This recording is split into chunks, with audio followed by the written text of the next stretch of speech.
आज मैं आपको एक मज़ेदार कहानी सुनाने जा रही हूँ। किसी नगर में एक राजा रहता था। राजा बूढ़े होने को आ गया, पर उसको कोई बेटा नहीं हुआ, सिर्फ एक बेटी थी। राजा को बहुत चिंता होने लगी कि अब मेरा इतना बड़ा साम्राज्य कैसे संभलेगा, इसकी देखभाल कौन कर पाएगा। एक दिन अचानक भगवान का नाम लेकर राजा ने यह निर्णय लिया कि कल सुबह जो भी हमारे दरवाजे पर आने वाला पहला व्यक्ति होगा, मैं अपनी बेटी से उसका विवाह कर दूंगा और अपना नया उत्तराधिकारी बना दूंगा। अगले दिन सुबह सुबह एक फटी पुरानी कमीज पहनकर एक लड़का दरवाजे पर दस्तक देता है। राजा ने प्रभु इच्छा समझकर अपने निर्णय के अनुसार अपनी बेटी की शादी उस लड़के के साथ कर देता है और अपना सारा राजपाट उसे देकर पहाड़ों पर वह संन्यास के लिए चला जाता है। अब यह नया राजा राजपाट के बारे में जानकारी इकट्ठा करने की कोशिश करता रहता। राज कैसे संभालना है, युद्ध में कैसे जाना है, क्या तैयारी होनी चाहिए ताकि बहुत अच्छा राजा साबित हो सके। उसने अलग अलग काम अलग अलग मंत्रियों को दे रखा था, जैसे राजकोष, वित्त मंत्री को, सेना की बागडोर, सेनापति को और ऐसे ही अन्य कई मंत्रियों को अपने मंत्रिमंडल में शामिल कर रखा था। नए राजा के संचालन में राज बहुत ही अच्छा से चल रहा था। सारी प्रजा पुराने राजा की बहुत तारीफ करती थी। क्या राजा चुना है महाराज ने, समस्त प्रजा के हमदर्द बनकर सदैव खड़े रहते हैं। यहाँ राजसभा के कमरे में समय समय पर सब आ सकते थे, लेकिन एक कमरे में सिर्फ राजा ही रहते थे। वे इस कोठरी में 10 से 15 दिनों में जाते थे और किसी को जाने की अनुमति नहीं थी, यहाँ तक कि रानी को भी नहीं। अब समस्त दरबारियों को जिज्ञासा हुई कि आखिर इस कमरे में ऐसा क्या है कि कोई उसके अंदर देख भी नहीं सकता। जानने की इच्छा सभी को थी, लेकिन कोई पूछ नहीं रहा था।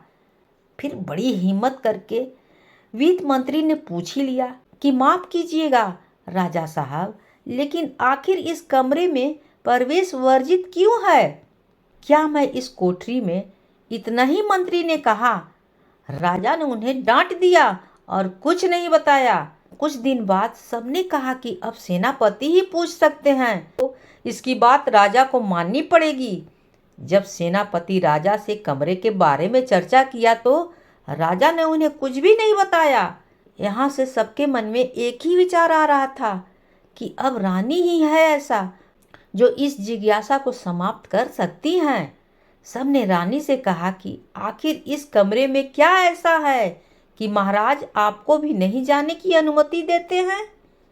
फिर क्या था, रानी ने तो एकदम जीत पकड़ ली कि अब तो मुझे जाना ही है इस कमरे में।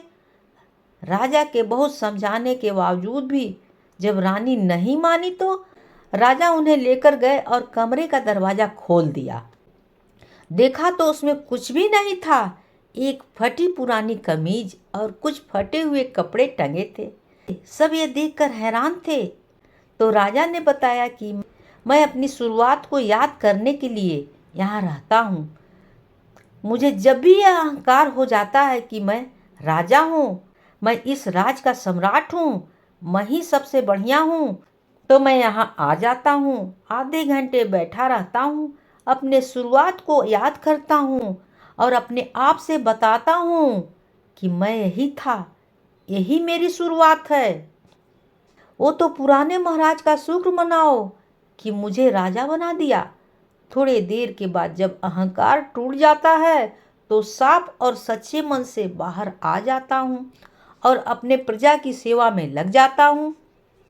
यह एक राजा की अद्भुत कहानी हमें बताती है कि अगर जिंदगी में आपको कभी भी घमंड आ जाए, आप अपने आप को बेस्ट मानने लगो, आपको लगता है कि मेरे जैसा कोई नहीं है, तो अपने शुरुआत को याद करिए, अपने प्रयास वाली पुरानी जिंदगी को याद कीजिए जो आपने इतनी मेहनत करके बनाई है।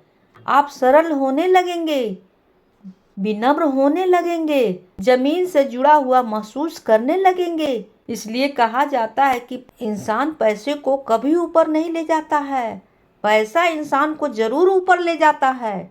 अगर कहानी अच्छी लगी हो तो कृपया करके ज़रूर लाइक शेयर और सब्सक्राइब कीजिएगा। कहानी होती है समाप्त।